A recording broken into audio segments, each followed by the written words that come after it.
with help from the Black Talk Media Project, a North Carolina-based nonprofit engaged in the production and distribution of independent digital black media. Find out more by going to blacktalkradionetwork.com or blacktalkmediaproject.org and look for the menu tab, Crowdfunding Black Media.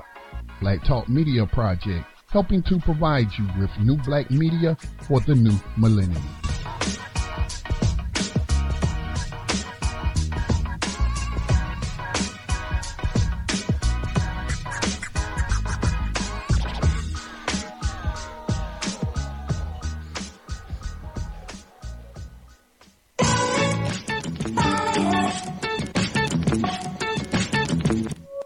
And opinions expressed by callers, guests, and hosts do not necessarily reflect those of the Black Talk Radio Network and Black Talk Media Project. Black Talk Radio is new black media for the new millennium.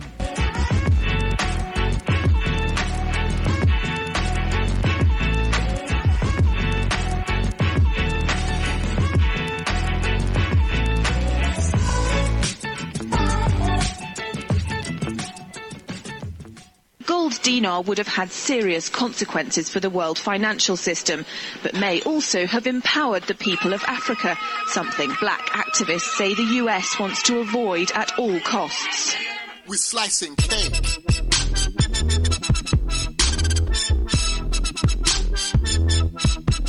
We're slicing cake.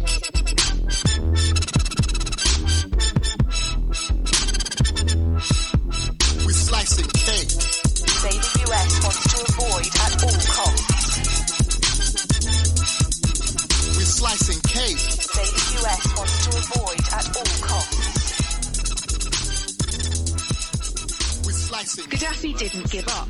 In the months leading up to the military intervention, he Good evening. You are tuned in to Thando Radio Show right here on the Black Talk Radio Network. Today's day is November 23, 2016. It is a Wednesday afternoon right here in the BTR studios, broadcasting to the world right here from North Carolina. I hope that you all have been having a productive day. Now, you probably were not expecting to hear my voice. You probably were expecting to hear Brother Dave's voice. I'm sorry. Brother Dave, as he mentioned yesterday, has family out of town. As you know, this is the quote-unquote holiday season. And even if we don't celebrate holidays, we still attend some of these get-togethers just so we can see family. Like I will be attending a family dinner tomorrow. I don't celebrate any holidays, but look, I'm going to see my family that I may not have seen in a long time. So looking forward to that tomorrow. But I will be available for the programming. If those hosts of those programs still want to go on air, I will be available because I don't take days off. I just simply don't. The enemy don't take days off, so why should I? All right, so today is Wise Wednesday, so that means Wise Wednesday with Brother Davis and Team Davis, and they have a information-packed program for you today as they mention some of the things that they would be discussing on today's broadcast. If you have any questions or comments, please take down the number. The number is 866-510-9025. That's 866-510-9025. You can listen on the line, or if you have a question or comment, hit star. That will signal me that you have a question or comment. Try to watch your background noise if at all possible, and we will get your question or your comment on the broadcast. So without further delay, I want to turn it over to Brother Davis, one half of Team Davis. Brother Davis, do we have you on the line, sir? Good evening. Brothers and sisters, this is going to be an exciting show tonight. One of the main things I want you to understand is that whenever we convey information to you, we convey it out of love. And the reason why we convey it out of love is because if you utilize it, you will find that it will become something that can be a part of your lifestyle and helpfully improve the quality of your lifestyle. Now, my wife has been working on several different topics that literally lead to her main topic. Why? Is because there's several avenues that we are being under attack on right now. And one of the main avenues that we're being attacked on is our nutrition. We are not being fulfilled with the fruits and vegetables that we are consuming. And that is not only because of years and years of depleting the quality and the nutrients in the natural soil, that's also by design with the new aspects of fast foods, or the so-called instant. These are literally non-nutritional substitutes for the natural food itself. Now, what do I mean by that? I mean, like if you get a box of mashed potatoes and it's all been flaked, well, they might have started out as a natural potato, but by the time it's been boxed and preserves have been added and other ingredients have been added to give you taste, it's taken the nutrients totally out of the potato itself. So when you sit down and you read that box that says instant mashed potatoes, and all you have to do is boil some water, add a little butter, and pour it into it, the density that you like, and it has a taste, well, that's all you're getting is taste when it comes to your taste buds, because you're not getting any nutrition at all. Why is that the design? Now, that's a very good question. But food is now being produced in order to empty your pocket and not fulfill your body's physical need. And how you know this is being done is because of how tired you feel when you begin the day. Now, why do I say at the beginning of the day? Because your body goes through a resting process when you go to bed at night. It's really designed with the proper nutrition for you to wake up energized and ready to meet the day. But a lot of times, because we eat for taste and not nutrition, we don't get the nutritional value to the food that we are from the food that we are seeking to get.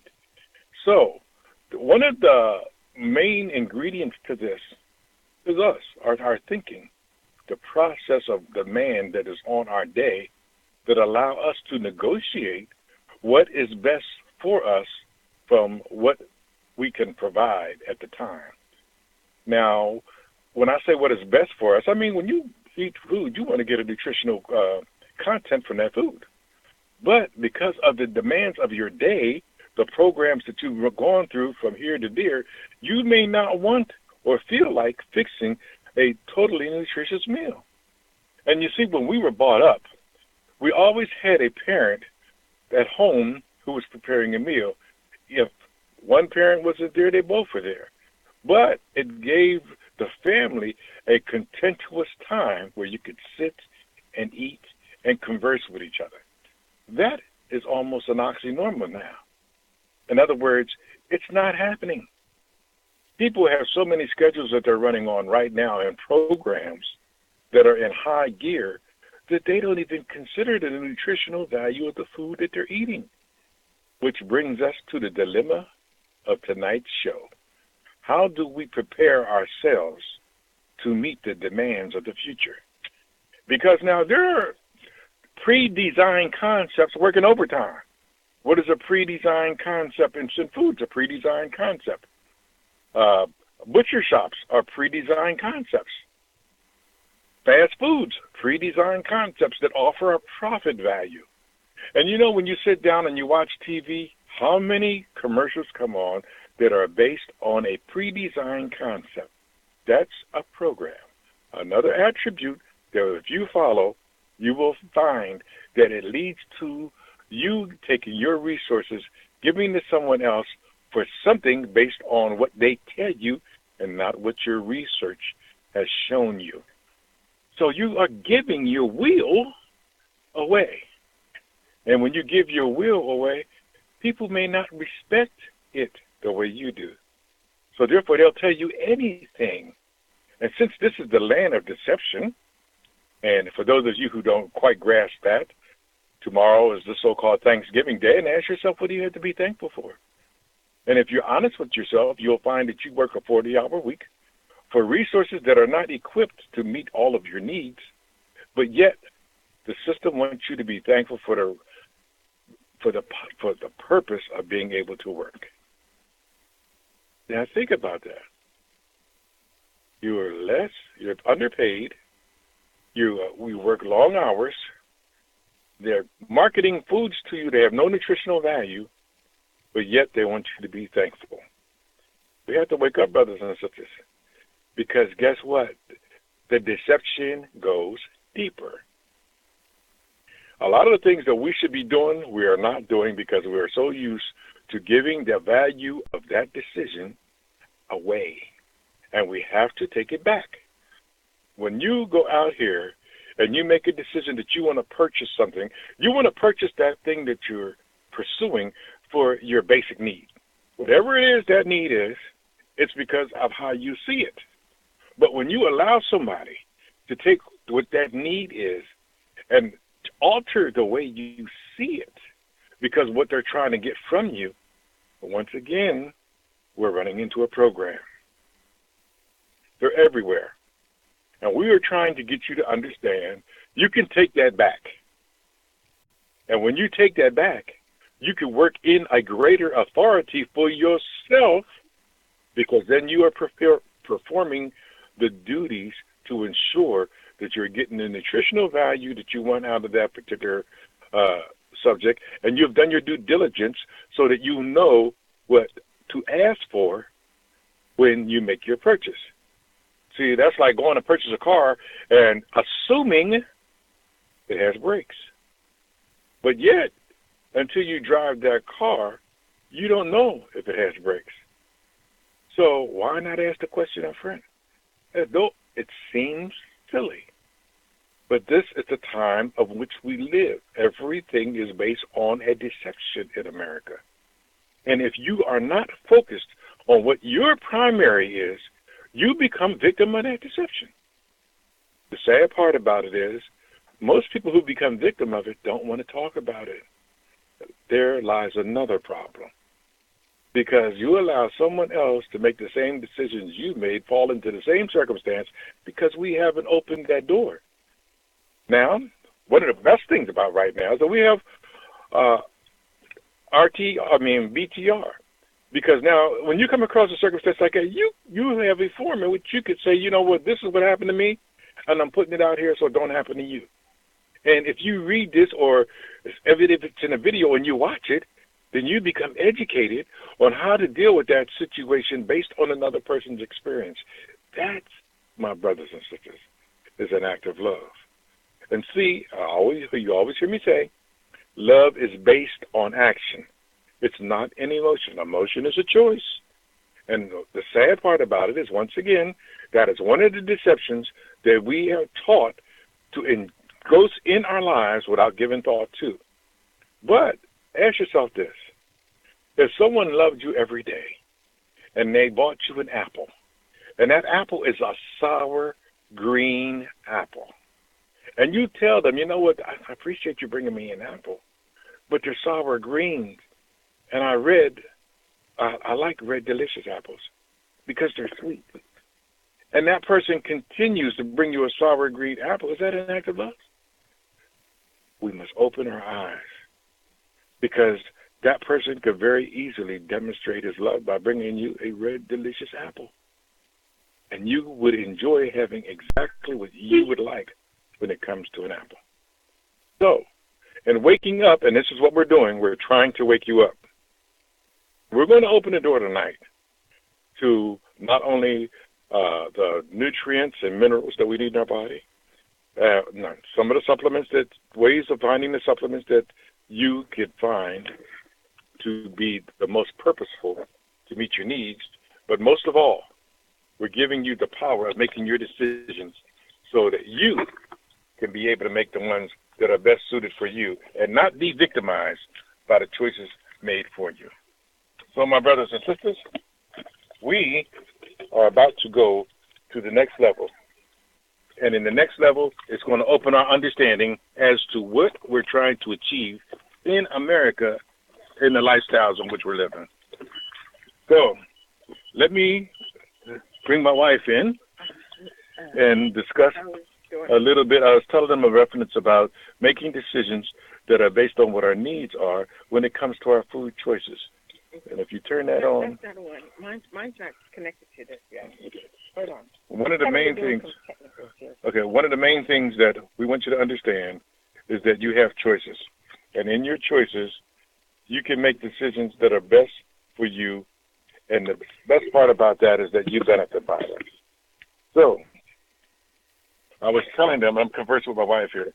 I was telling them that at this stage, what we need to do is, what we need to do is take full authority in the decision of taking care of ourselves. And in doing so, you will find that we can achieve on a different level altogether. Why? Because it is necessary for us to do these things to make our lives work to our advantages and not be victimized by those who have a different aspect for what their think our life should be like. Okay, we're in the process of doing a crossover, and in this crossover, it's a number of different things. Okay. Bye.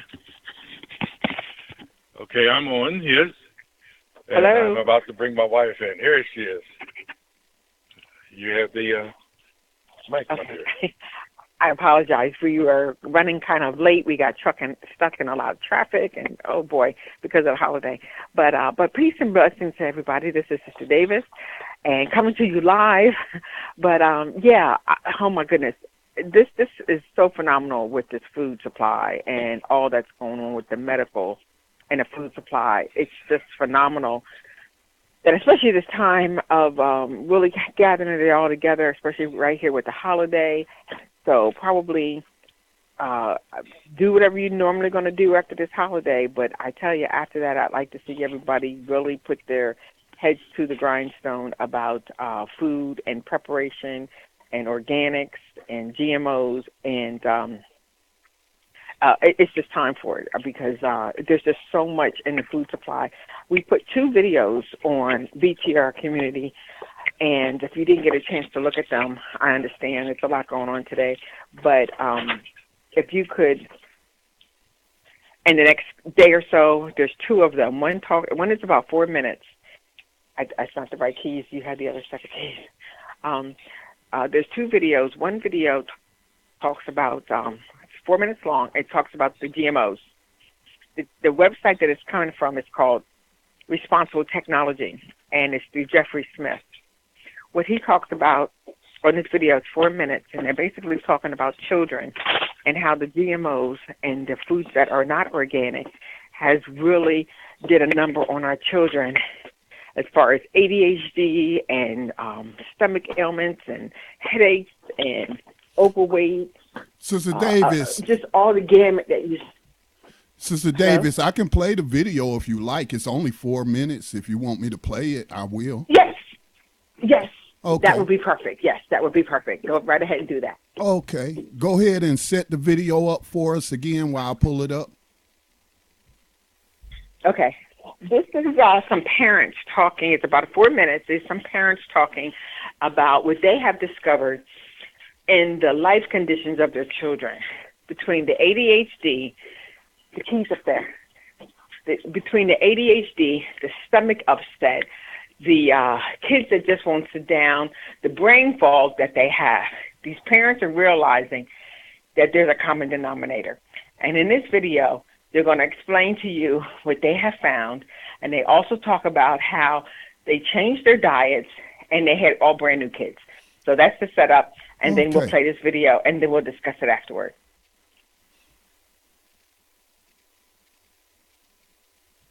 When 1 in 3 children has autism, allergies, autoimmune, and asthma, we need to start looking around at the possible causes. Why on earth we as a society have accepted the illness of our children as so normal? There's this change in the food supply that happened in secret in the mid-90s. GMOs have been introduced. They were made to kill insects. Our gut is affected just the way the insect's gut is. We have leaky gut. The symptom is an inflamed brain. An inflamed gut and an inflamed brain is going to look depressed, autistic, having ADD, all kinds of really bad, quote, mental illnesses. I'm not going to depend on the media to cover this because they have advertisers that are profiting from this. So it's not in their best interests to cover it. What I did was I changed my diet. I stopped eating genetically modified ingredients and foods. I found out about genetic roulette and I went, that's what was wrong with her. Her body was trying to tell her, this stuff is bad for you. They had talked, that maybe he had ADHD in addition to autism.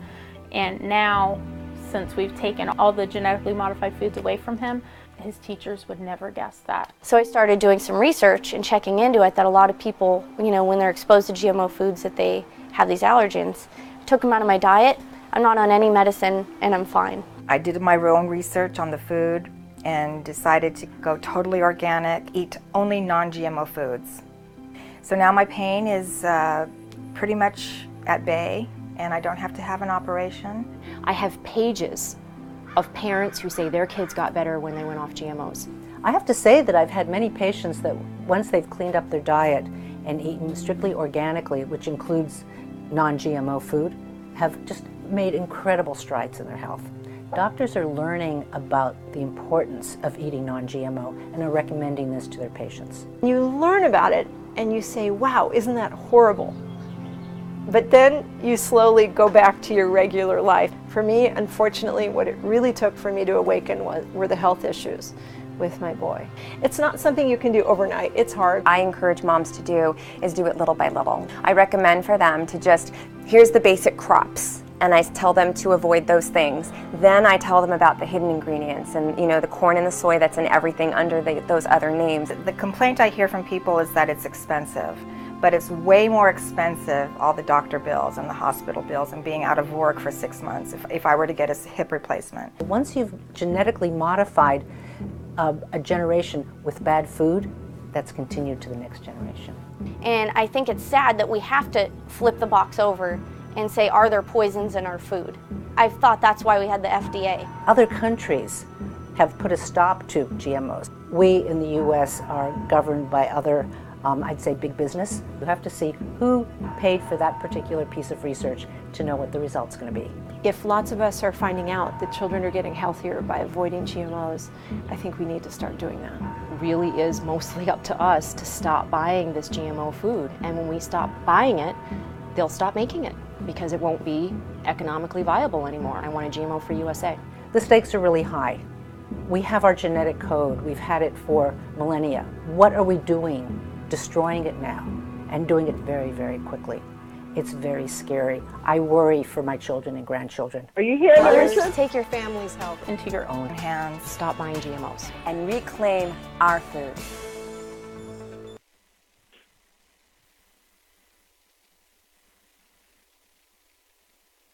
Yes.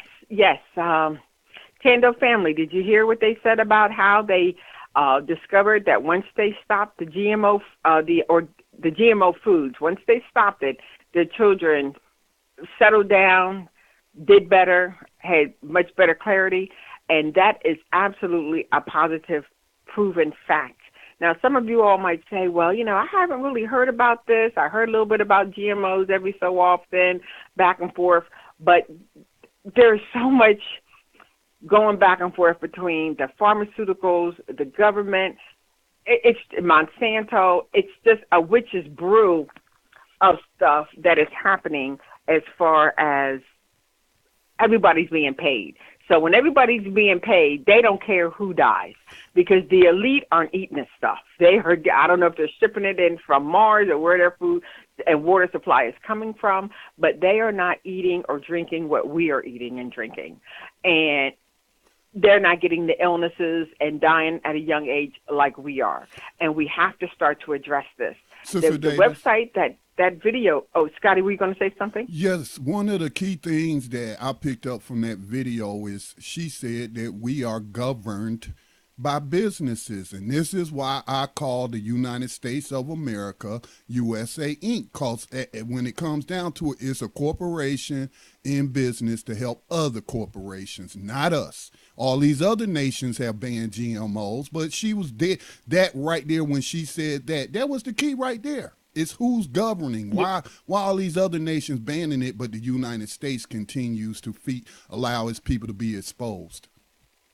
You're absolutely correct. And some of the other countries that are banning it are third world countries that they'd rather starve and not eat anything than to be subject to these GMOs. And the bad thing about it is Hillary, which I think Dave calls her Killary, she and Barack Obama, they signed an executive order about a year. Well, Hillary is part of the Monsanto makeup, and my husband knows more about her political structure and that than I do. But she's part of the team of Monsanto. And then also Barack Obama signed an executive order about 2 years ago in the midst of one of these bombings and all this that was going on, and everybody was looking to the left, so he was going to the right and did this executive order like at midnight when nobody was paying attention, that you can't even sue Monsanto or any of their subsidiaries if you get sick from these GMOs and you fall over dead. You cannot sue them. It's already in writing. You just die. You can't even though you can connect the dots, you cannot connect it to them. And if they do, they say, so what? Here, we have an executive order that says you cannot sue us. So if that's not them sleeping with the enemy, that is about as blatant as it can be, because they know that we are going to be subject to illnesses and diseases. Now, with that Responsible Technology website, Jeffrey Smith, he's the curator. You know, I'm not sure exactly. I don't know if he's the CEO, but he is the whistleblower. And his website, responsibletechnology.org, has another longer video. It's called Genetic Roulette, where it really, like that lady talked about 4 minutes. This other one is about an hour. And when you get off of that video, your head is spinning and hurting, because you're going to look at your family members that had all kind of stomach ailments and pancreatic cancers and regular cancers and cancers of the throat and the mouth, all of that. And you're going to see how all of this is connecting the dots. And you will be appalled. You will say, how is this happening? And then in your mind you think, oh, okay, well, what? This has been happening a year, 2 years? This has been happening since 1979, 1980. So whatever they were doing back then has now mutated. Just like you watch those sci-fi shows and some kind of DNA mutates into some monster, well, now we're dealing with the monster. Because what they decided to do, yes. I want you to know that in this roulette video, there are 7 doctors, all of them with different areas of specialty, who literally are telling you how they became aware of the problems of GMOs, as well as the root of how they were blocked by Monsanto's power. Let me turn it back over to you, darling. Yes, and if you go all the way back to the beginning, just briefly, back in the day, remember how they used to take crop dusters and they put the insecticides in the crop dusters and they zoom over the plants and the vegetation and drop the pesticides? That was bad enough. I mean, that was pretty bad. But what they decided to do, somebody came up with this bright idea. Instead of taking the insecticides and spraying it on the fruits and vegetables and especially the wheat and the corn, they said, let's put the DNA inside of let's take the pesticides and put it inside the DNA of the actual corn and wheat plant, kernel. And then as it grows, we can, when the animals bite it or eat it, then they die. And then their next generation is deformed, and they're trying to sterilize the bugs so that they don't keep reproducing. That was their initial focus when it started. Well, that's what's happening now. But instead of it, like the lady said in the video, what they were doing to those bugs is now what's happening to us, because that's where all of especially the heartburn and the stomach ailments, the leaky gut, the colon cancers, the diverticulitis, stuff that happens between your stomach, your colon, and your intestines. Because that particular pesticide that they put in that first generation DNA of the corn, it attacked the bugs' stomach area. That's what it did. It attacked their stomach and their brain. Now, a couple of years ago, about 10 years ago where we were living, every year when the season changed, we would get these little mice in the house. Just, we lived close to like a field, and we'd get the little gray mice. They didn't bother you. They weren't rats or anything. They were just little gray mice whenever the weather changed. So I'm the type of person, I don't like to use decon, because when when the mice dies behind the furniture or in between the wall, I can smell it. And I'm going to, look, I don't like, if I smell something that smells dead, I'm going to find it, alleviate it, and get it out of there. So I mentioned it to a friend of ours who was an exterminator. And he said, oh, no, we don't use that kind of pesticides anymore. He said, come down to my office and I'll give you these little pellets, these little bags, and you put it out.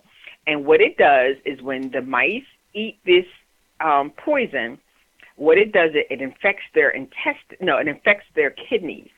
And what it does, it makes their kidneys so that they thirst. They have, traumatic thirst. So he said, when you do this, make sure you keep all of the toilet seats down, don't have any leaky water, no standing water, because if you do, the mice you'll see these mice in this container of water. So I said, okay. So he said, what they're going to do, the mice are going to eat this poison. It's going to infect their kidneys, and then they're going to go down to the water source, and they're going to leave your home because they're going to go through the sewer system, and that's where they'll drink themselves to death, and they will explode. I said, excuse me? I said, that sounds so morbid. He said, oh, yeah, we've been using that kind of product for years because people want to get the mice out of their house, and they don't want them dying anywhere up underneath furniture or anything. I said, okay. So I bought the little packs and everything. Lo and behold, I put them packs out. I can see where they got into the packs. I never saw mice, never seen them. I never saw them anymore. I didn't see dead ones or nothing. I didn't see live ones or dead ones.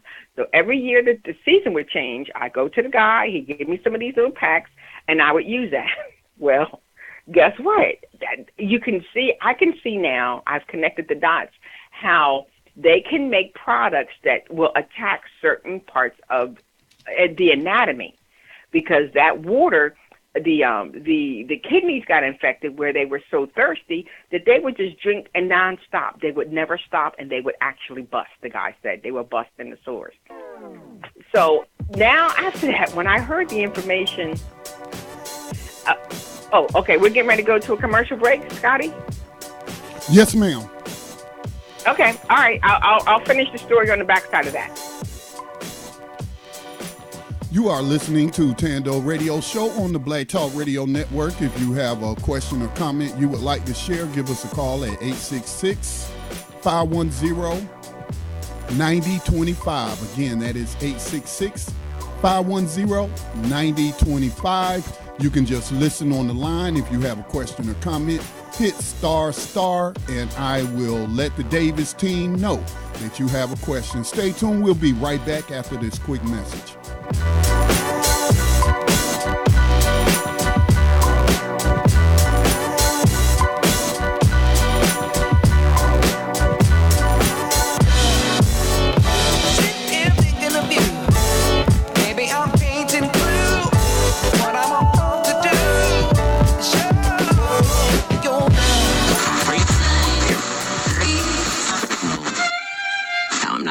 Okay.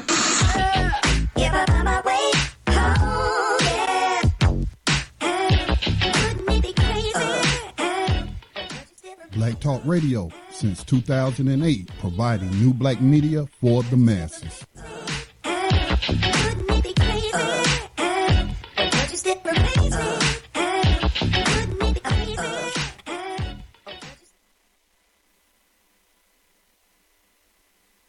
Okay, Thando family, we're back. But I just want to go over it again just briefly, that they make pesticides either for animals or bugs or what have you to target certain organs, to infect them, to kill them as pesticides.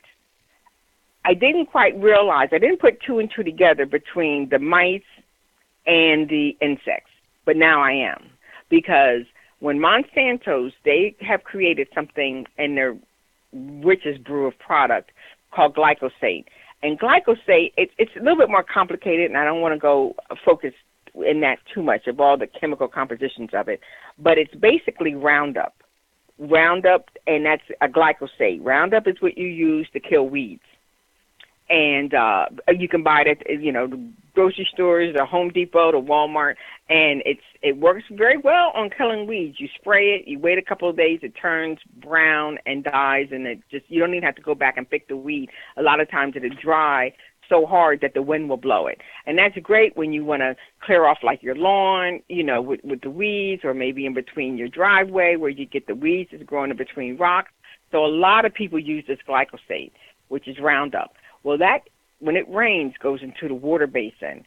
So it just goes to the water system. That's why, if you've ever heard Dr. Hawkins talking about water purifiers, that's why there is so much in the water system between pharmaceuticals like birth control and medications that you pee out that go into the water basin through the sewage, between the glyphosates, the insecticides. I mean, you really should not drink any water or eat any food, especially the water, that hasn't been filtered. Now, generally through your city, they'll say, well, it goes to the filtration plant and then this and that and ABC and EFG. But if you look at Flint, what happened? If you look at the Dakotas, what happened? You have to take it upon yourself with the foods. Now, you can't do much with the air. I mean, unless you walk around with a gas mask, which we might be doing shortly here. But the foods and the water, you have to address. Sister Davis. You absolutely have to. Sister Davis, you mentioned Roundup in that one chemical. Had you heard of atrazine before? The herbicide atrazine that's also in Roundup and that kind of product? Because yes, sir. Yes. Yeah, because years ago, we interviewed Dr. Tyrone Hayes, who is a biologist and professor of integrative biology at the University of California, Berkeley. And he was hired by those companies to test his, to do a study of the effect of that chemical atrazine on the environment. Yes. And he found that it demasculizes males and feminizes male frogs. And and so they tried to even stop him from publishing his findings. So again, this is why I tell people when I come across people who may be gay or whatever, or they act a little feminine or whatever, I tell people, y'all don't know what that person has been poisoned with and why they are the way they are. This is why I do not engage in that kind of demonization of gay people, because you don't know. They may be victims of chemical warfare. Absolutely, Scotty. And one of the things that we have to understand is this, that the foods that we are eating now have been the very tool they're using against us.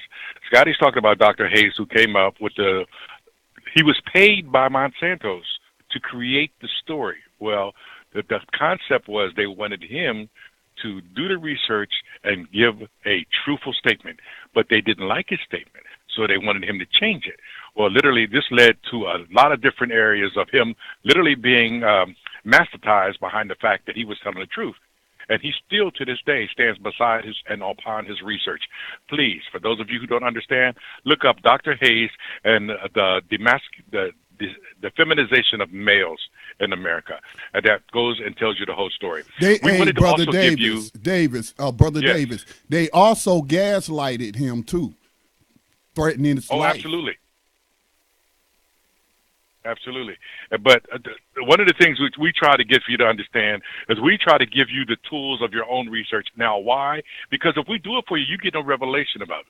That's why when Scotty brings it out, he gave you just enough to go and do your own due diligence. And please, I beg you to do that so that you become informed and you can go out here and be a tool in the circumstance of everybody living. I also want to point out to you, a lot of people here are talking about genetically modified organisms, but they're not looking at it from the aspect of what it's in. So let me cover a few of those items, okay? Well, corn is one of the most prominent GMO foods. Avoiding corn is a no-brainer. If you watch the food industry document, you would know that corn is a highly modified, as well as half of all the U.S. farmers growing corn is growing it from Monsanto's. You understand how I said that? Half of the U.S. farmers growing food or corn is growing it for Monsanto's. Another product you have to look out for is soy. Now, soy is from soy. When I say soy, I mean the bean itself. So that means the soy oil, soy flour, numerous other products that have soy. Soy is also modified to resist herbicides. As of now, biotech giant Monsanto still has a tight grip on the soy market, meaning that approximately 90% of the soy being genetically modified and engineered for Monsanto's herbicide Roundup is one of the years of 2006. There was 96.7 million pounds of glyphosate sprayed on soybeans alone. Another product is sugar. According to the Natural News, genetically modified sugar beets were introduced to the United States market in 2009. Like others, they have been modified by Monsanto's to resist herbicides. Monsanto's has even had the USDA and court-related issues with planting sugar beets being ordered to remove the seeds out of the soil. Now, what does that mean? That means that the byproduct of genetically modified foods literally destroys the soil nutrients of wherever it's planted. Another product is aspartame. Now, aspartame is a toxic adjective used in numerous food products and should be avoided for any amount of reasons, including the fact that it creates genetically modified bacteria in the gut, which is a whole another aspect of physical destruction, and my wife will take you into that here.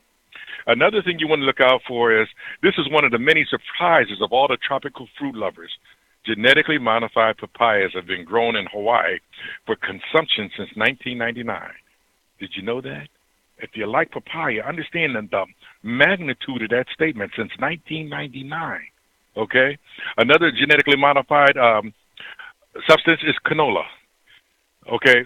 Founders of canola oil, cotton oil, originated in India and China, in particular, are the most serious risks. Dairy.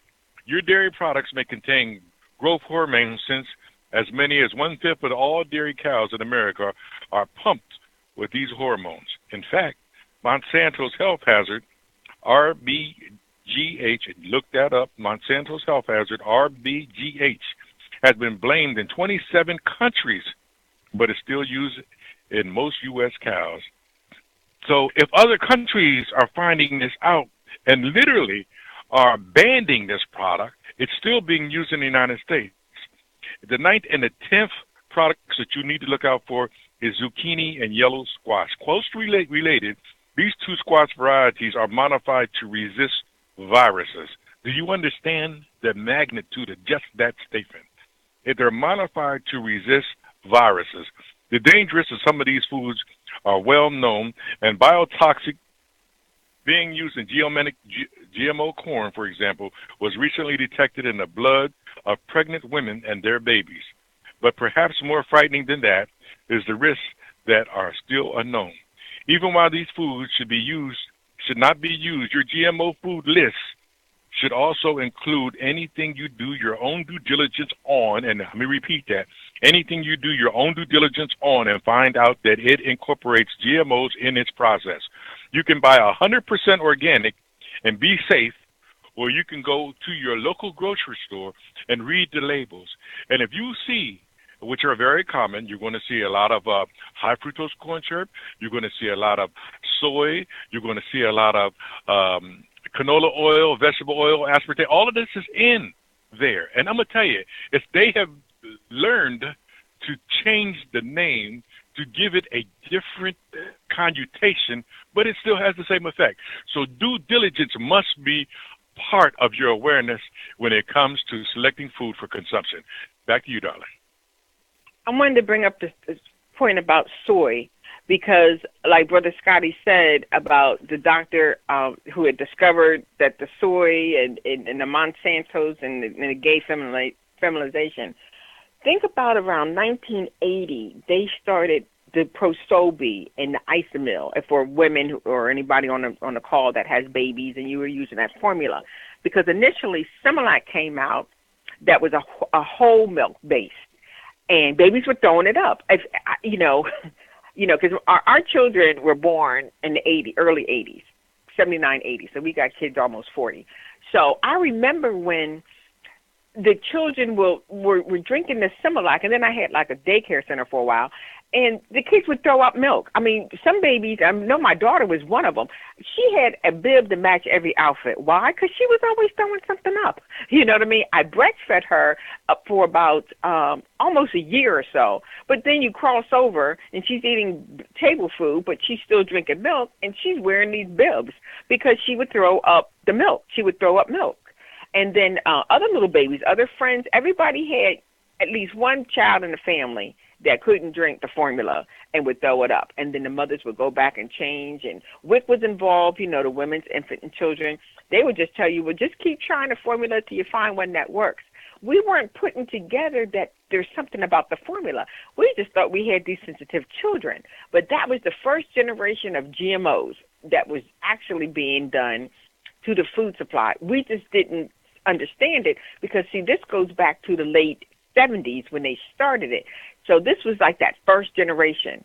Then when they did the soy came out because children seemed to be able to tolerate soy a little bit better than the whole milk. So the soy was, everybody jumped on the soy bandwagon. Everybody was using Isomil, Prosobi, and these soy products. And now those children are pretty much grown men, and a lot of them are gay, like Scotty was saying. A lot of them are gay, and they might say, well, they were born this way or they've always been that way. But if you had the first year of a child's life drinking formula that perhaps was soy, and these soybeans were already infected with that first generation of glyphosates and Monsantos, look at what we have. We have a result of that beginning. And a lot of the people on the call, think about it. You might want to talk to your parents or your grandparents, somebody who was in that formula type era, because prior to that, when I was born, they gave us carnation evaporated milk in a can, not the sweet stuff, just the regular milk. And that my mother would mix that, and probably most of the mothers of that era of children would mix that. They mixed that with corn syrup, the Cairo syrup it was called.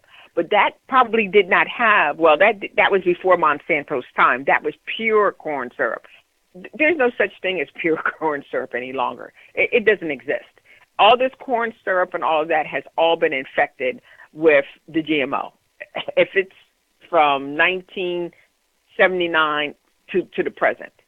And on the call, I know most of us are in our 20s, 30s, 40s, and if you're sick, get better, or if you haven't been diagnosed or you are diagnosed, but just keep in mind, we are our generation of our life is, 20, 30 years in.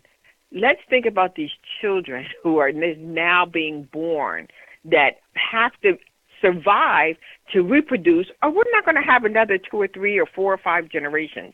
Let's just wrap our minds around this. If we are creating young men that are feminine, we are creating young women that cannot produce, because guess what? Remember I told you that the bugs couldn't produce. That was part of what they were doing to the insecticide.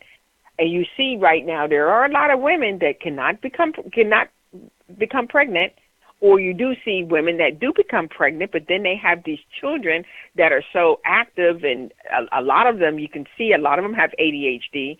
There's more than a little bit of kids on some type of disability, unfortunate. I mean, it's in our family, it's in our immediate family, our extended families, our friends' families. Everybody has some child or children that's getting some type of disability, or on the spectrum of autism or special needs or slow learners or dyslexia, and it's all a created Frankenstein monster. They are doing this on purpose, and they just are watching the dominoes fall. It's just incredible. It's just incredible to actually see it. But there is something we can do about it, but you have to do it.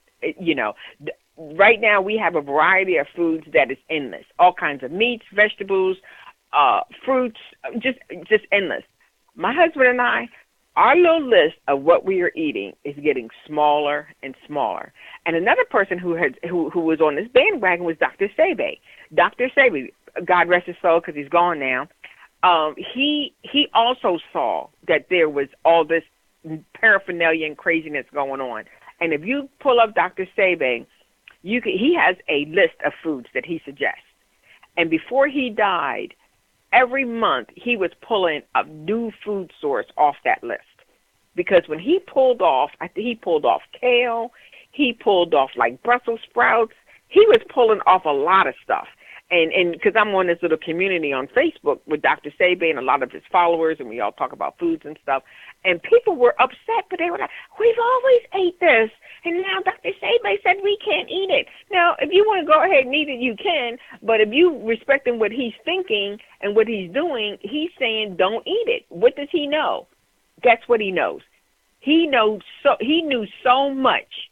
He was one of those holistic doctors that over the last 5 or 6 years, they're dropping like flies. Because those holistic doctors, and I think we've talked about it on this show before, they have connected the dots. And what are they doing? The powers that be are knocking them off one at a time. When Dr. Sebi turned up dead, the holistic conscious community came to a halt. If they wasn't thinking or understanding the process, they were seeing it right in their face. And it was just, there was a story, that he was doing this and that. No, I don't know Dr. Sebi personally. I've never met the guy. Well, we have met him. We have met Dr. Sebi. We went to a conference in Baltimore where we met him. He was at a conference. We didn't get the chance to talk one-on-one, but we did meet him. We wanted to go to Honduras to his retreat. That was on our list of things to do. And we can still go. The retreat is still there.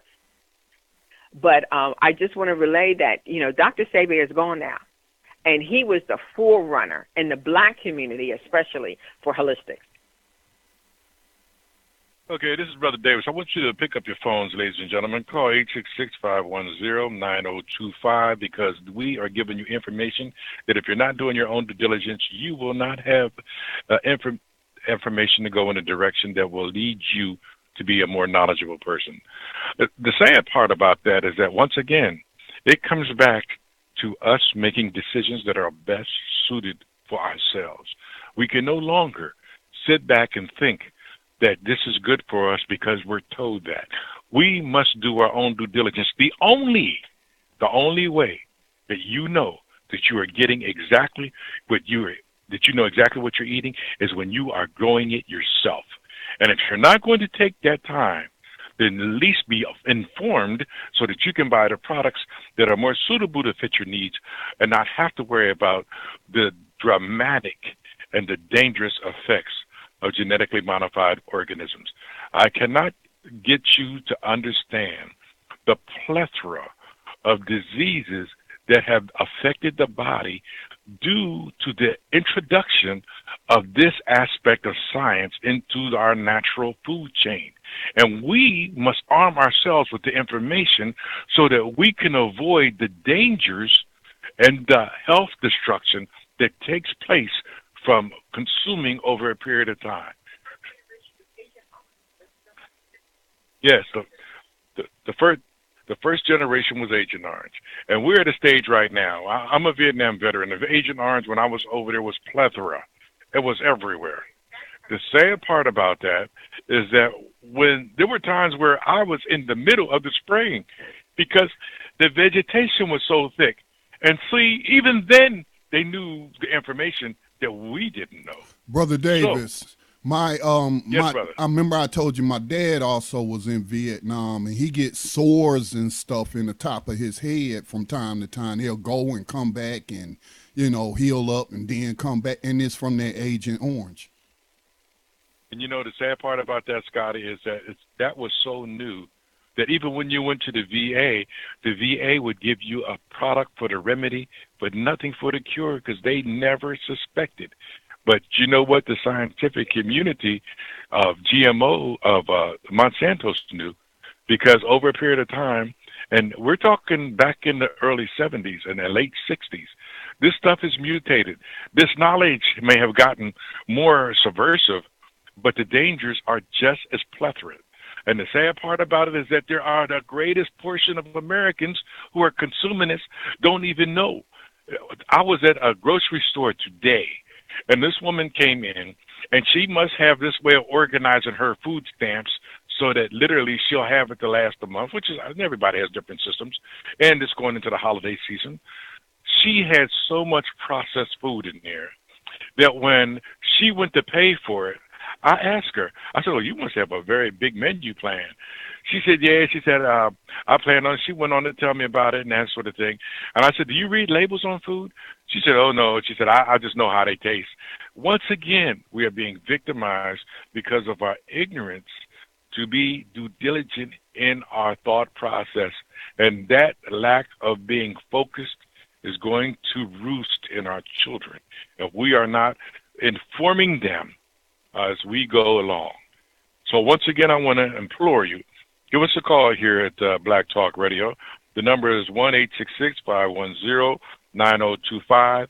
And this is Brother Davis and Sister Davis. And believe me, we love whoever has a time to lend an ear. Because if you become informed, you will inform.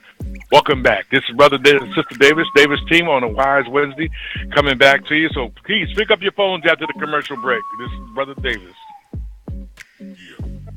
You're listening to Thando Radio Show on the Black Talk Radio Network. If you have a question or comment for Team Davis, pick up the phone, 866-510-9025. That is 866-510-9025. Hit star to signal me, and I will let them know that you have a question or comment. We'll be right back after this short break.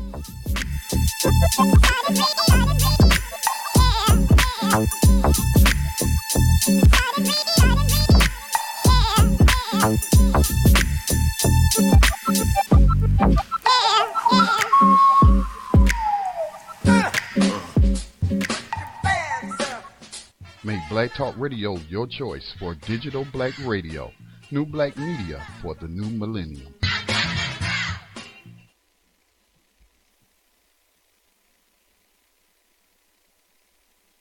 Hey, Thando family. I was just asking my husband a little bit about Agent Orange because he was in the service, and I said to him, I said, well, if they were using the Agent Orange to clear out the forest, which I do know, it was very dense jungle forest, I said, no, what does the forest look like now? Because what does that look like? Did all of that die or mutate, or what happened? So that's going to be my homework for tonight. I'm going to look and see if I can trace that, what the forests look like, because obviously if the soldiers were infected, the people, the natives who lived there were infected, and the vegetation is infected, and I wonder what it looked like. Maybe that's the next scary movie that's coming out. We also have to understand that a lot of the infection has to do with the strength of the immune system. Some immune systems are strong enough to defeat certain infections, and that's why they couldn't track exactly where the source of the infection was when it came to Agent Orange and the military at that time. But now it's an entirely different time, and our people that are going over and serving in our federal government services literally are being victimized before they even get there. A lot of times you have no idea what they're putting in you when they give you shots. And the sad part about it is that that was also one of the ways the government literally put different viruses into your system so that they could track you and see how they affected your overall performance. So when I say to you that we are living in the greatest time of deception, don't take that lightly. Now, I wanted to point out to you also some of the applications, the apps that you can download that literally will help you when you go to the grocery store, and you can look up the words that they're telling you, walla, whatever it is, riboflavin, the different names for corn syrup. These applications will help you become a more informed shopper. And the reason why we're taking this time is because if we don't show you love, how can we reach your children? You have to reach your children. And through us, if it's a a way for you to be able to open that door. We ensure our vitality, and we stop this genetic annihilation, because that's really what it's coming down to. One of the applications that you can download at your app store is called GMO Free. The GMO Free was designed by Debbie Kennard. As the struggle for GMO labeling is raging on, application developers are taking the matter into their own hands by creating apps that will allow consumers to determine exactly what is in the foods that they are eating. These developers are giving you a total freedom of choice. These apps have multiple features for identifying different types of ingredients. Understand that.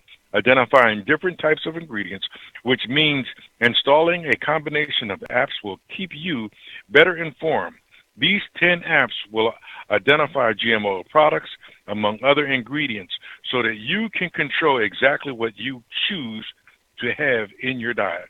So we want to keep in mind, one of the apps is called GMO Free. Another app is called Non-GMO Product Shopping Guide. Now understand that, Non-GMO Project Shopping Guide. These are apps that you can literally go to your app store and download. Then you got healthy food, allergens, GMOs, and nutritional scanner. So this is a scanner that when you scan products, it can not only tell you what the cost it is, but it could tell you the origin of the product. It could tell you what's in the product and give you information on the nutritional value of that product. We are taking the war to the front lines. Another application is called Boycott. Now, Boycott is a product that gives you information. If you have a passion about supporting the companies that you believe have ethical practices, Boycott will help you to stick to your principles. The app is a traces the food item back to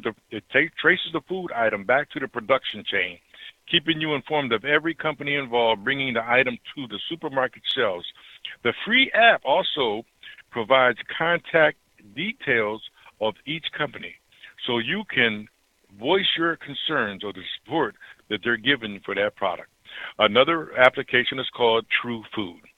True Food, for conscious consumers, True Food provides a real-time guide to shopping non-GMOs. Every day, the app will be updated, and new alerts, new news, and tips how to avoid GMO products and where to find suitable alternatives.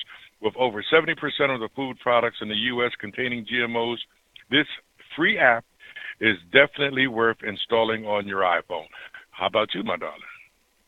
Also, I know Scotty, he can email those or text those to you if you want to put them on the community, on the BTR yes, ma'am. community. 'Cause I know yes, ma'am. Just text them to me. I'll post them in the community. I just want to let y'all know you do have a couple of calls in queue, but go ahead and finish, and then when you want to bring them on, let me know.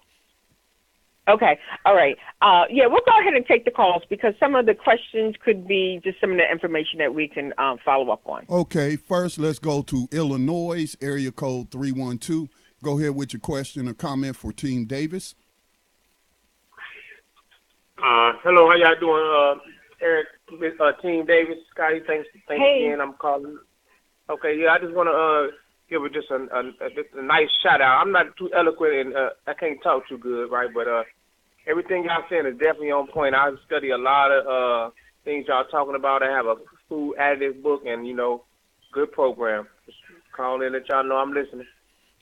Hey, we appreciate that. And you were fine. I mean, that's, I encourage everybody to start where they are, do your own research, take baby steps because it's very engulfing and it's, it'll grow legs and walk for real because it's so much. But like you said, get some books, go on the internet, do your own research. The first thing I tell people to do, and you can do this, you go down to in your kitchen right now and just read some labels. Just read some labels and you will find out, oh my gosh, you just read, if you can't pronounce it or if it's more than like 3 or 4 syllables, there's a problem. That's Sister Davis, before we go to Tennessee, we got a call from Tennessee. I do remember reporting or hearing on Thando radio show about them passing legislation to prevent you from knowing from the labeling, and you had to actually get an app from the government on your smartphone in order to read the barcodes that would tell you what the ingredients were in GMOs.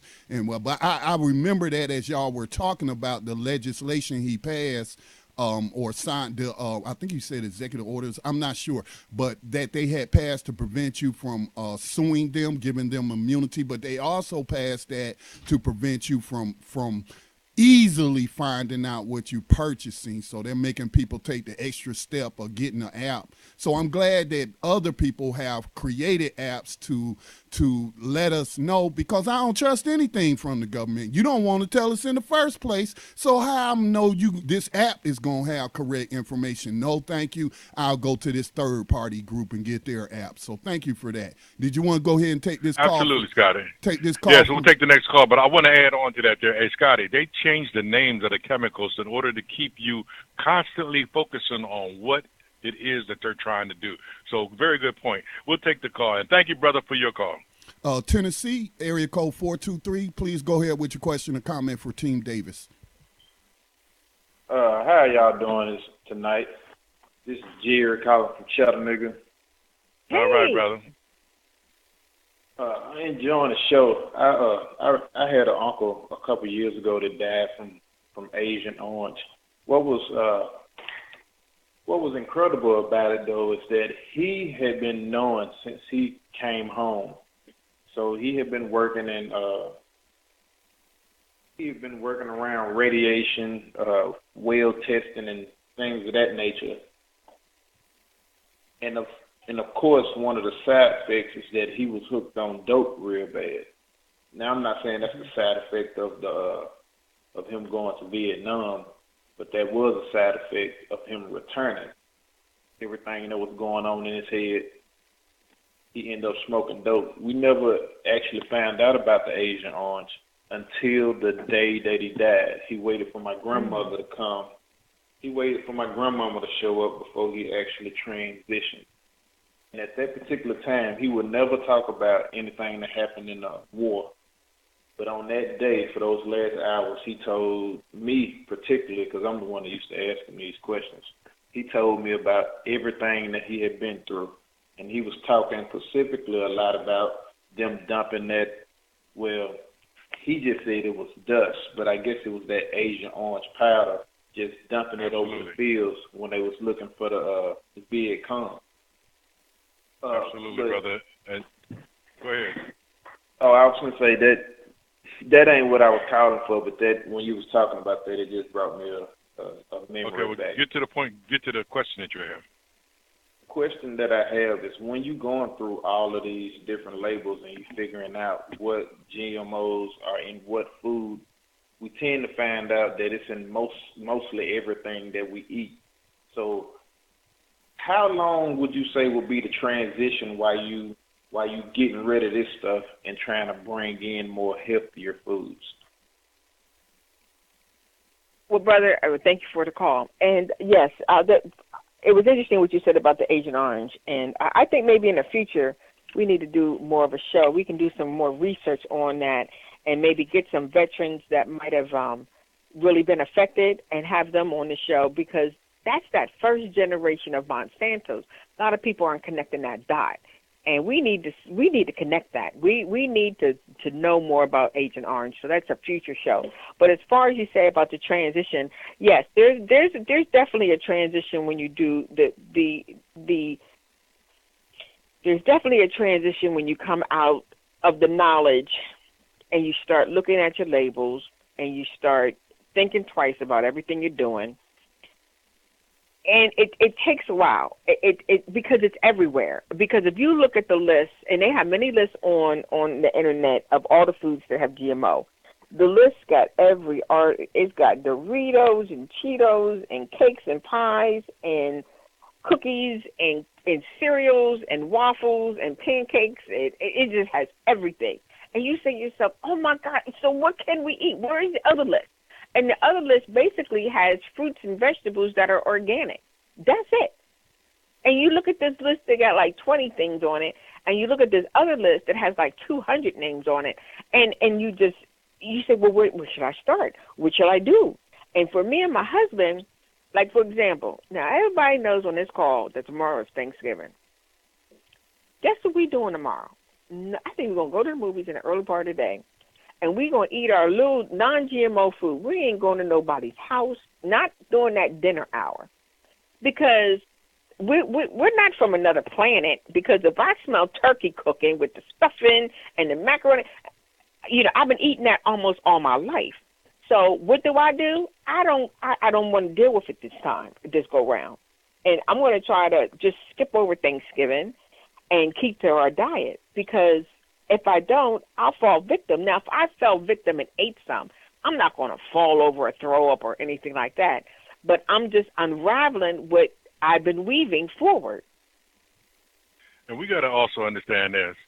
Never condemn yourself when you got knowledge. Knowledge is empowering. It's not a death sentence. When you have knowledge, that means you can apply the information you know at your will. That's why I spoke about at the beginning of the show.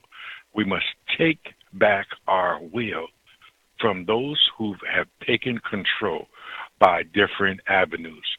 Don't buy for taste. Buy for nutrition. And then as you learn to cook, add your natural spices. Expand your horizons.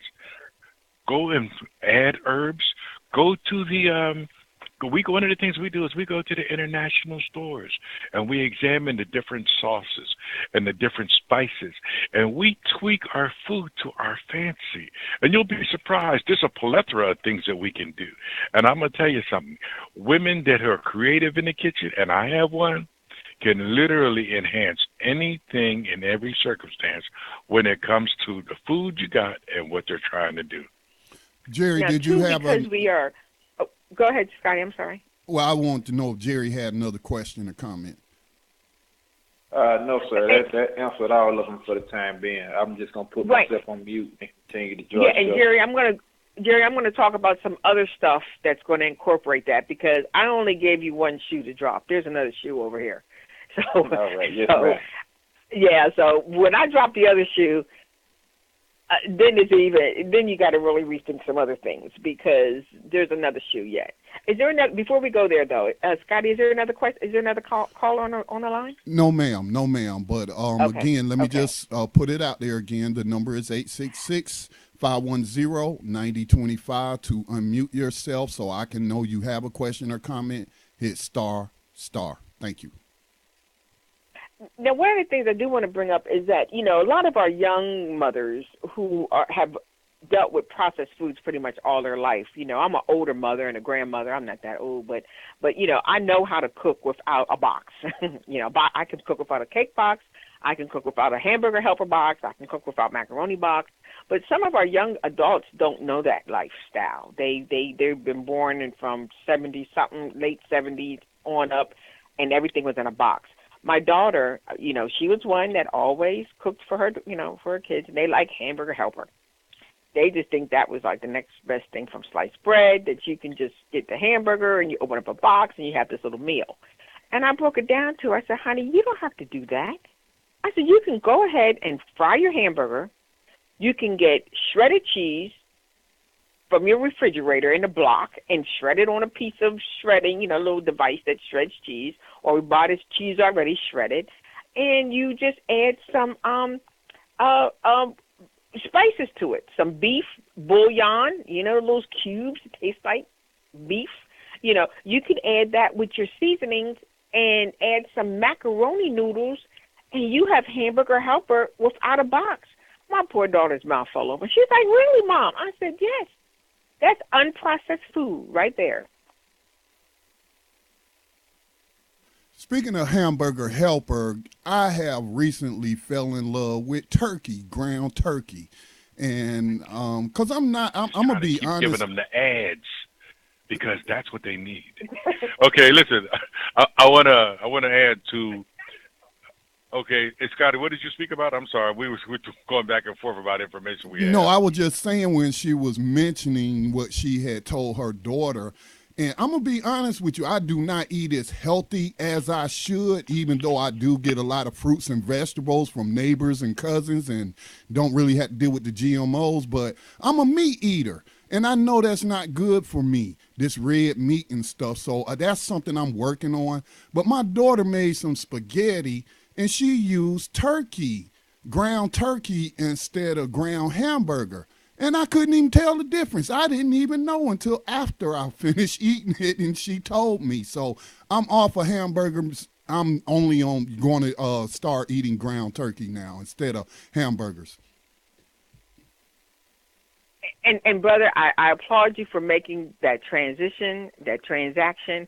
And, you know, my husband and I, we're vegetarians. And what I tell meat eaters is, and this is my daughter, because she's a big-time meat eater, and I try to give them an understanding that find the sources. Meat's not bad. We just choose not to eat it. But meat's not bad, because some people, depending on their metabolism, their immune system, they have to eat X amount of ounces of protein, meat protein per day. I just suggest that you find the sources of your meat. People who like beef and cattle, that red steaks and ribs. Now, right now, my husband and I, we are from central Pennsylvania, and right outside of our area is Lancaster County, where Amish people live. A lot, you know, the whole county is made of Amish folks. So they have their own beef and cows that they graze on their farms, and they sell them. You can go for about $800-900. That's what it was costing about a year or so ago, and you can pick the steer out or the cattle that you want, and they will take it to process, chop it up, whichever, you know, some people do all of it hamburger, some of it do the steaks, the ribs, the you know, break it down the way they want to, and you're getting all your beef from one animal instead of X, Y, and Z. Because one of the things I told my daughter, she loves to eat pork chops. And one day we were sitting there, she bought this pork chop. There was like 12 of them in a pack. And I looked at them. I said, honey, do you think that each one of these pork chops came from the same pig? She was like, Mom, don't go there. I was like, but honey, if you're eating pork chops and there's 12 of them and you're getting them from Walmart, hello, do you think Walmart cares where these pigs are coming from, or if it's at the same pig? And what's the rest of the pig? If they took the pork chops off, what does the ham butt look like? Is the ham butt diseased? What's the rest of the pig look like? You don't even know. And she was like, oh, Mom, don't go there. I said, honey, I got to go there because you're feeding my grandkids. I said, it's nothing wrong with it, but if you get better quality, sometimes you go back to those. We have a grocery chain here in our area called Carnes, and they have better food. I mean, they have better meats. They have cuts of meats. They got the little butcher in the back with the hat on, and he will butcher meat. He will cut it down, and I suggest for her to go to those sources, and they buy locally. Now, it's a little bit more expensive, and you got to drive to the other side of town, but I'm telling you, it will make a difference. And even for my dad, who's 86 years old, I go to our local farmer's market, and I buy him steaks that cost $12 a pound, okay? But he's one man. He's only eating a little tiny steak, and if I do buy it, he cuts it in half, eat one day, and the other piece the next day. And he has told me that it tastes so good. Most people don't know what real meat tastes like from a real Amish or homegrown cow or you know, people in Texas and out west and stuff. They can get those meats. They can do the same thing.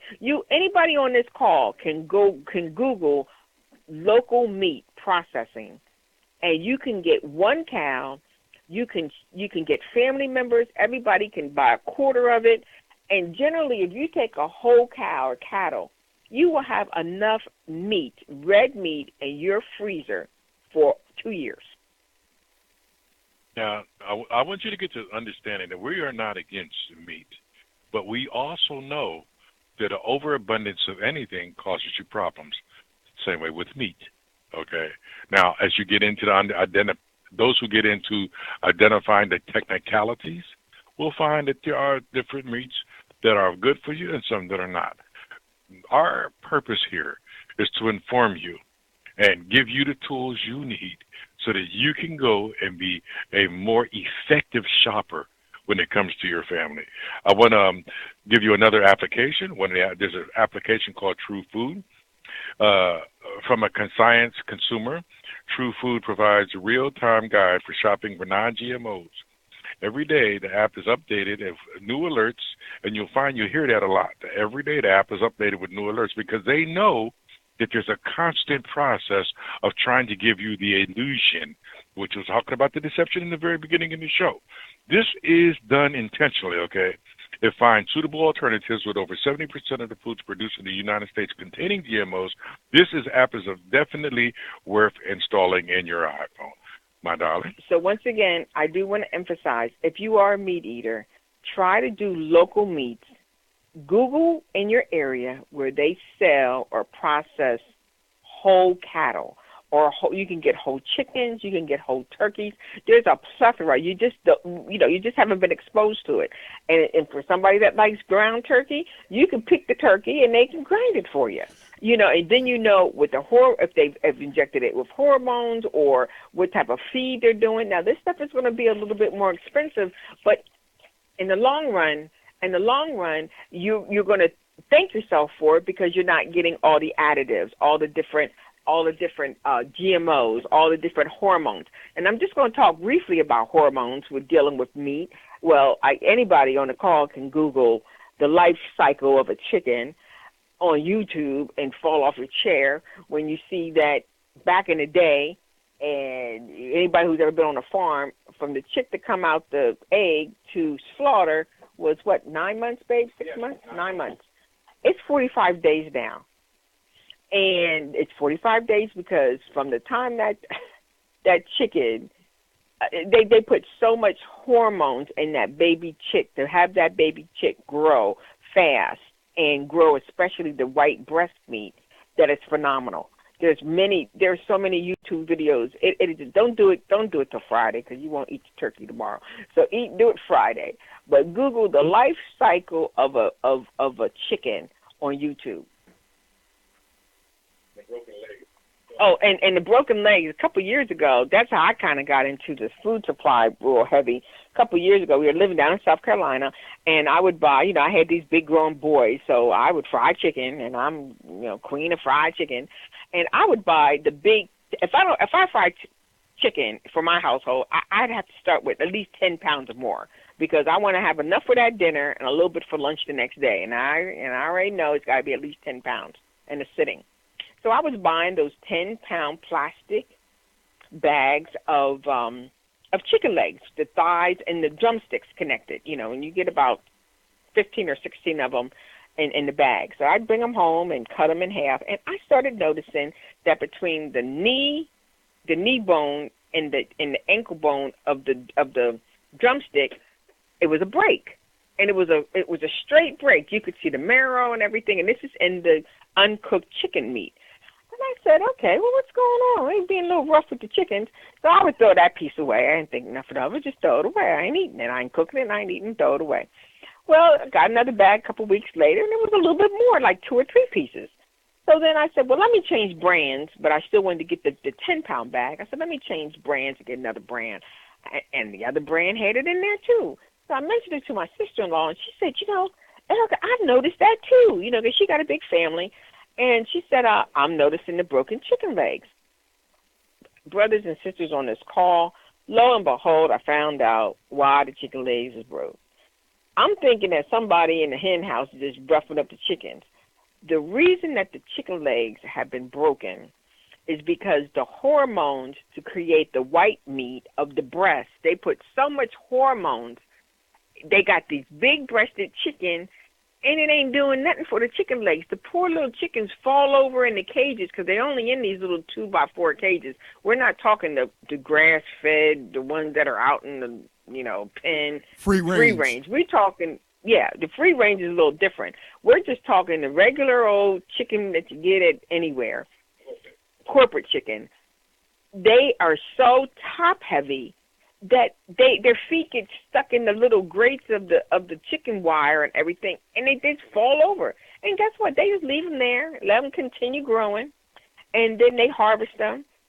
And that's on YouTube. That's not Erica. But it makes sense But that's on YouTube also, because you've seen women, who are rather large-breasted, live women, and they have back issues. A lot of them have hip issues and leg issues because they're carrying a lot up top.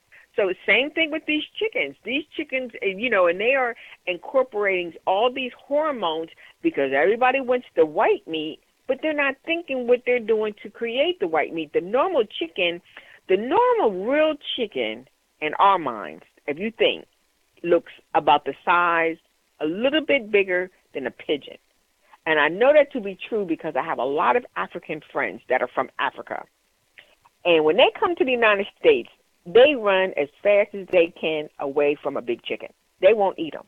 If their chicken don't look small and puny and looking like a pigeon, like they would never go to Sam's and eat those big, huge chickens, or you know how you get these chicken, whole chickens that are just gigantic. You think they're turkeys. The average African will not eat. They are like taboo. They will not get near that because they know that something about that chicken is not right. They might not know all the connect the dots, but to look at that chicken, they won't eat it.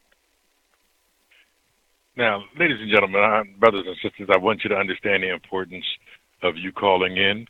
The number is 866-510-9025 in order for us to be able to continue to give you the information that you can literally use.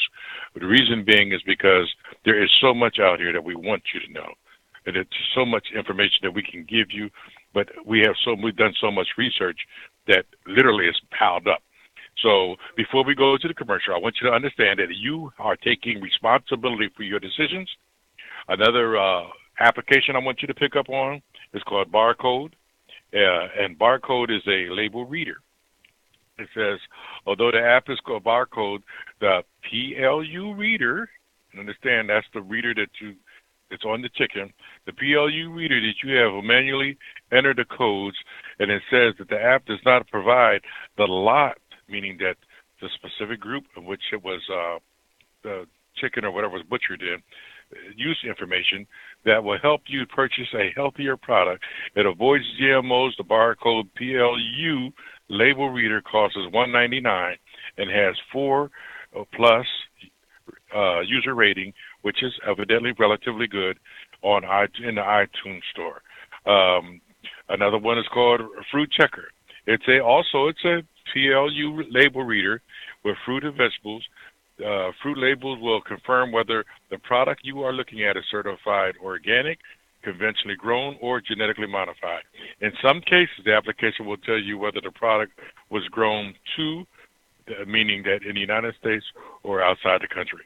Brother This Davis. app is useful, but it's limited in a price tag. It costs 99 cents. Did you have a question, Scotty? Yes, before we go to the break, just sitting here absorbing all the great information you all have been sharing, and I just possibly connected a dot, and you all probably have considered this, but you just didn't think to mention it. But as you were talking about the Roundup and the pesticides, now with Monsanto putting the insecticide inside the seeds and what have you.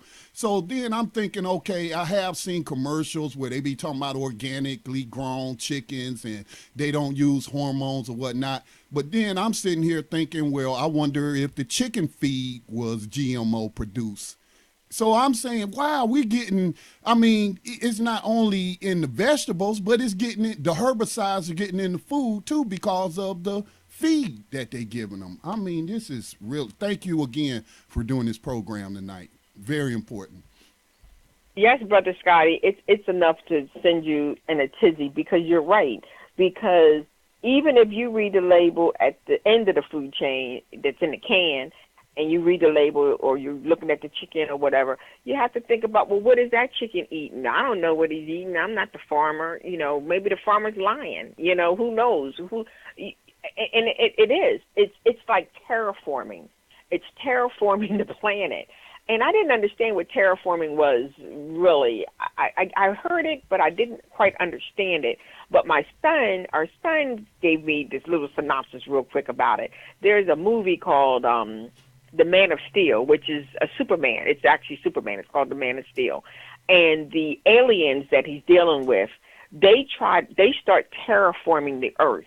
And in this one scene, they're pounding the earth with some kind of energy force, and it's pounding on the earth, and everything on the earth is lifting up and falling down. And my son broke it down to me, and he was saying that pounding of the energy source that they were using was actually going into the center of the earth and changing the earth, and that's a form of terraforming. And I was like, what? Oh my goodness. And I see now that pounding, and that movie was a physical pounding. They were physically using this energy. But this other Monsanto's, that's another form of pounding, because it's not pounding physically, but they are just changing everything, the DNA, all the sources. It's just incredible. Because I know when we were in California, I think I mentioned this a couple months ago on Dave's show. We were in California, we were driving, and I know this is Monsanto's country. And one thing about the Monsanto seeds that they create, because they're creating their own seeds, and their seeds don't reproduce. When they produce the flower, and the flower turns into a tomato or whatever, it don't have no seeds. That's that seedless tomatoes and grapefruit. There's no seed that drops into the earth to create another one. It's seedless. So it doesn't. So to reproduce another plant, you got to go back to the source. You got to go back to the source and say, Monsanto, give me another seed, please. Because it will not create its own. Because generally, what farmers do now is the corn or the wheat, whatever they have, they take some of that product, dry it out, and keep the kernels as the seeds, and that's the next year's seeding for the next harvest. Well, Monsanto's was to put a stop to that, and they have. They've already done it.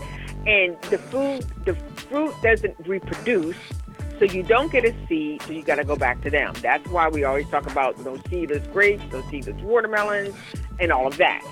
That's that process. Okay, we're coming up on a break, everybody. Peace. Stand by your phones, get your questions answered while we got Wise Wednesday with the Davis team.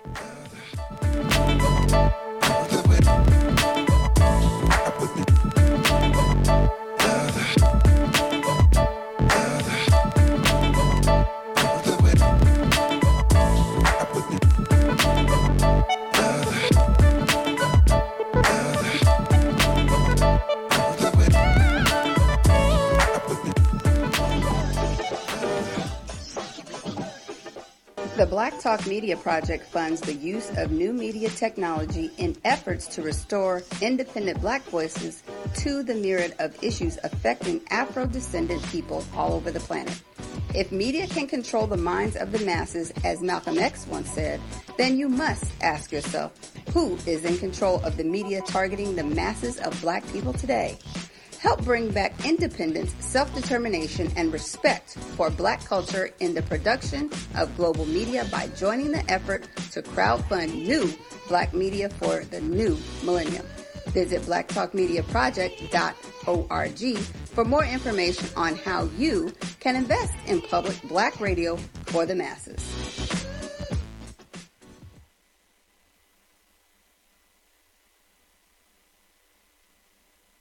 Welcome back, Thando listeners. I'm gonna state this one fact, and I'm gonna tell you about this other shoe that's gonna drop. When we were in California, like I said, we were in Monsanto country. We were driving, and I love trees, and I love to look at the landscape. And when you're in that area of California, you see all the roads, you see all the grapevines, you see all of that. Well, we came up on these grove of trees, and these trees, it was an orchard. It was an orchard. These trees were all, it was just incredible. I can see it in my mind. I should have taken a picture, but I didn't. But these trees were all the same height, exactly. They were probably 25 feet high. They were pretty, well, maybe not that high. Yeah, about 25 feet high. And there were thousands of these trees in these rows. As far as you could see are all these trees. And every tree looked alike. They were exactly the duplication of the one that was beside it. It was scary. I could not believe it. Because here in central Pennsylvania, we've got a lot of apple orchards, and we have apples and pears and peaches and stuff like that growing. And even if you went down to Florida and you looked at orange trees or orange groves, they don't all look alike. You have trees that are tall, and some of them are shorter, and some of them are skinny, and Some of them are not so skinny. They all look a little different, like a group of people. Everybody got different heights and colors and sizes of their body. Well, if you look at the average natural grove of trees, they look the same way. Well, these trees were exactly, positively the same. And it was really scary because the wind was blowing and the leaves were blowing, and every leaf blew in the same direction, and the blowing of the wind, they all looked the same. That, to me, was a disaster because that's not God. God did not create them trees. I don't know what devil created them trees, but God was not in it because there's no way you're going to have thousands of trees that all look alike. Just everybody on this call, think about it. That's uncanny. If you went out and you put in your garden 6 tomato plants, them 6 tomato plants ain't gonna look alike. They're gonna look a little different. Some's gonna be a little taller, even though you're planting them all the same time. They're all gonna look different. But this is what they're giving us: manufactured madness. Because there's no way thousands of trees should all bend the same, have the same looking leaf, and blow in the same direction. Exact That's clones uncanny. of each That other. that should not happen. It sounds like they were exact clones of each other. We do have a call from New Jersey.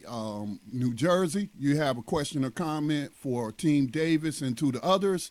We have about 15 minutes, about 12 minutes left in the broadcast. We got New Abolitionist Radio coming on at 8.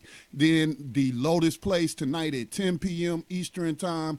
So strong night of live programming. Hope that you all will tune in. But we got about 12 more minutes left in this broadcast. So caller from New Jersey, please go ahead. Yes, sir. Greetings to you, Brother Scotty. Greetings to you, Sister Davis. It's great to talk to you today, Empress. And greetings to you, Brother Davis, as well. That's a phenomenal show and extremely important. I agree with the previous caller who stated that. I wanted to touch on a few of the things you talked about because it makes perfect sense. You said just such incredible information you dropped this evening, and I appreciate it. When you were talking about mice and them with the poison pellets you gave them and them drinking water till they exploded, it's funny because I experienced the same thing years ago. I had a white neighbor who actually had rats on her property, and she refused to do anything about it, and they ended up multiplying and spreading across multiple properties. And once they started coming to mine, I was like, oh, I don't have rats. So I ended up getting Decon, and that's exactly what Decon did. I remember, I put it outside, and within 3 to 4 days, it was just bodies turning up everywhere. And either they died from thirst because they didn't have access to water like you were discussing, or they actually exploded.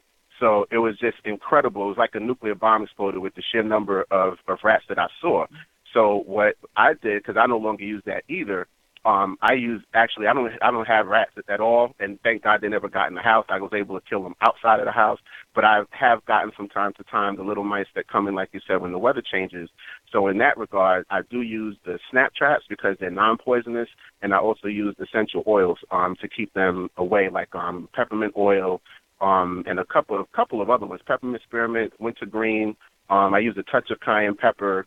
Also Eucalyptus citradora, the citrus version of eucalyptus, and those are very potent for keeping mice and other vermin, ants as well, and other vermin away from the house. It's something I wanted to put out there.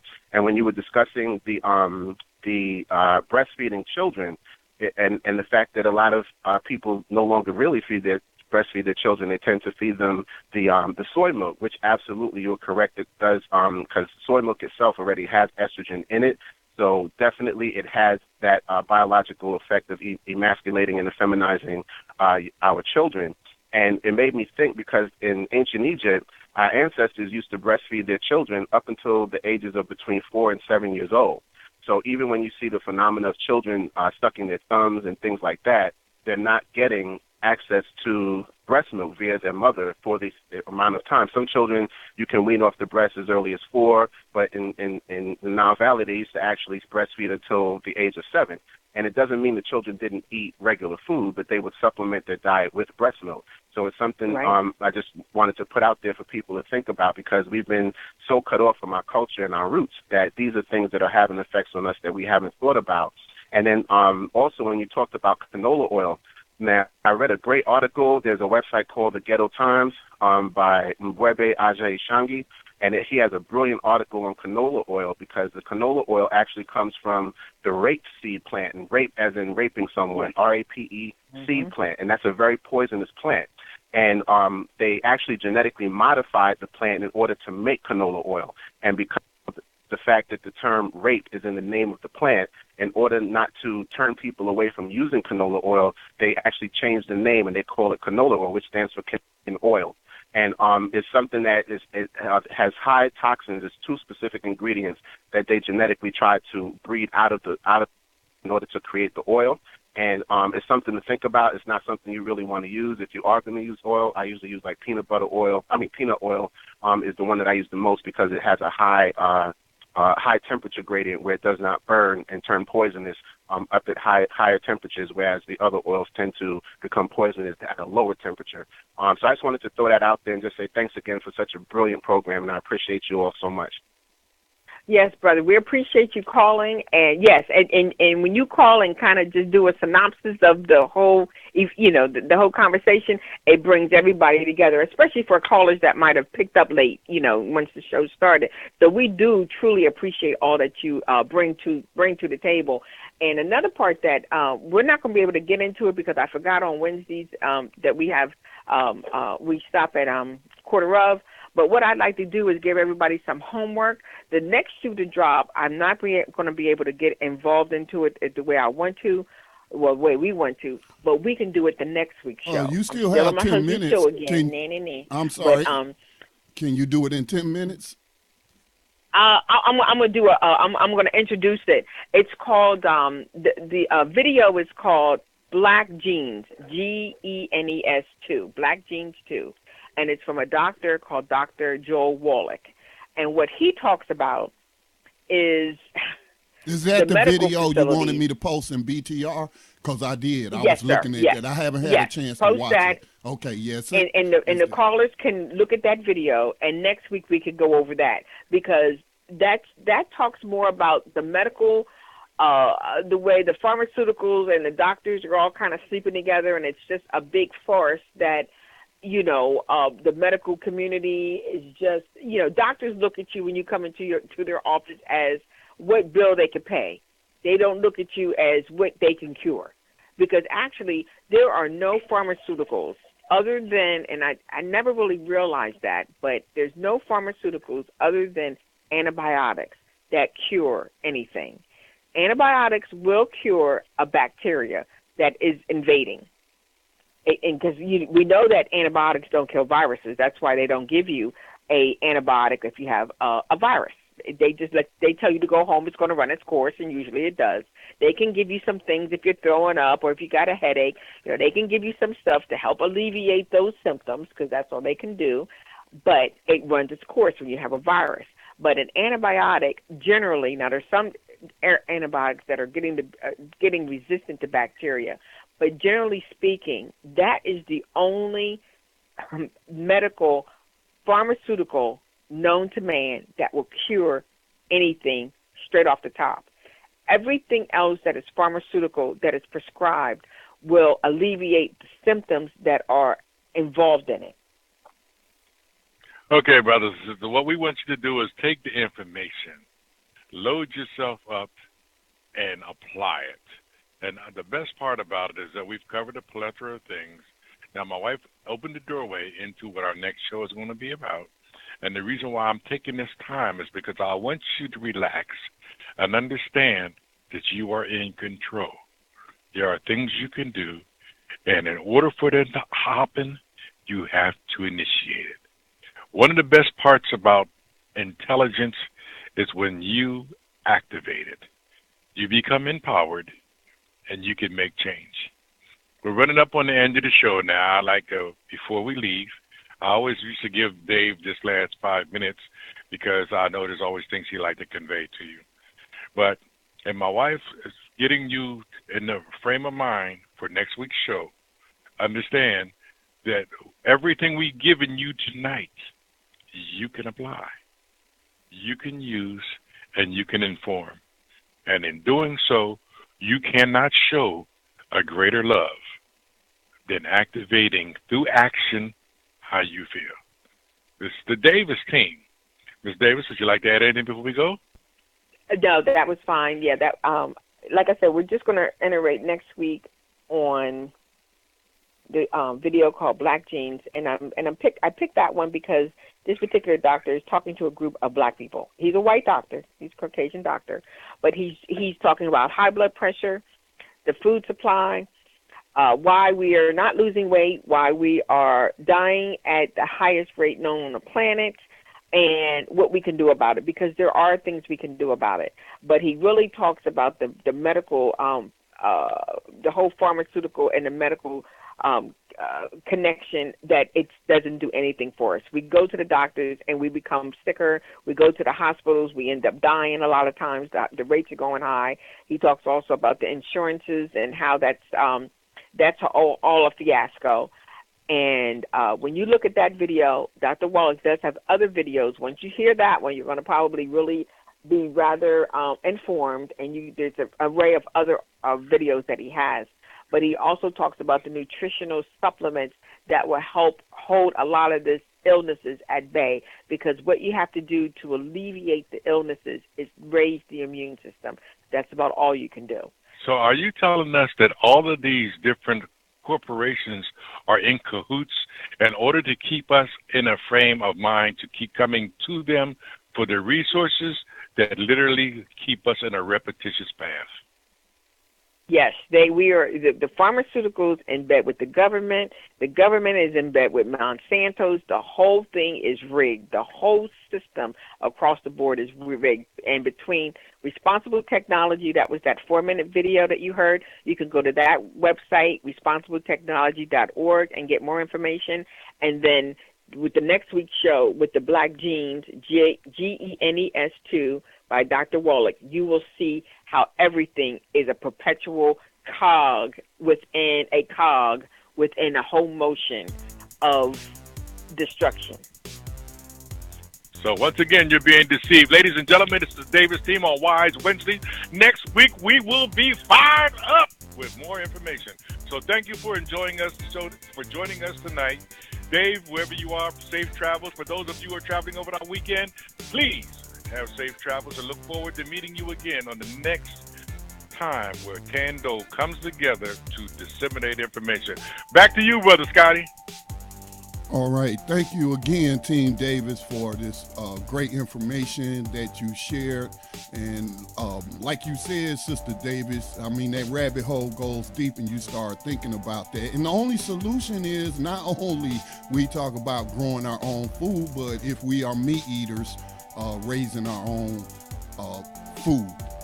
So thank you again for tuning in to Thando Radio Show. Brother Dave will not be on air tomorrow, but we may just have open lines like we did before for this time slot. So thank you again for tuning in to Thando Radio Show on Black Talk Radio Network.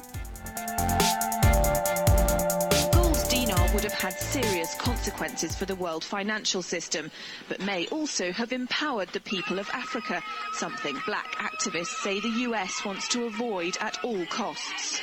We're slicing cake.